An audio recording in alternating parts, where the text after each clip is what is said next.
আল্লাহ পাক তোমাকে কি জন্য দুনিয়ায় পাঠিয়েছেন একটু চিন্তা করবা।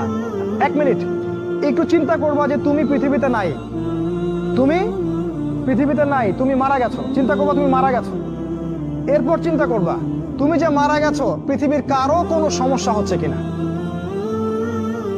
তুমি যে মারা গেছো পৃথিবী কি থেমে আছে? তোমার পরিবার থেমে থাকবে? তোমার শিক্ষা, তোমার বন্ধু বান্ধব, তোমার আত্মীয় স্বজন কেউ থেমে থাকবে? কেউ থেমে থাকবে না। তুমি পৃথিবীতে থাকো বা না থাকো কারো কিছু আসে যাবে না। আল্লাহ পাক তোমাকে যে পৃথিবীতে রেখেছেন একটা সুযোগ খালি দিয়েছেন যাতে তুমি আল্লাহর দ্বীনের জন্য কিছু করতে পারো। এটাই আল্লাহ তোমার কাছে চান, আর কিচ্ছু চান না।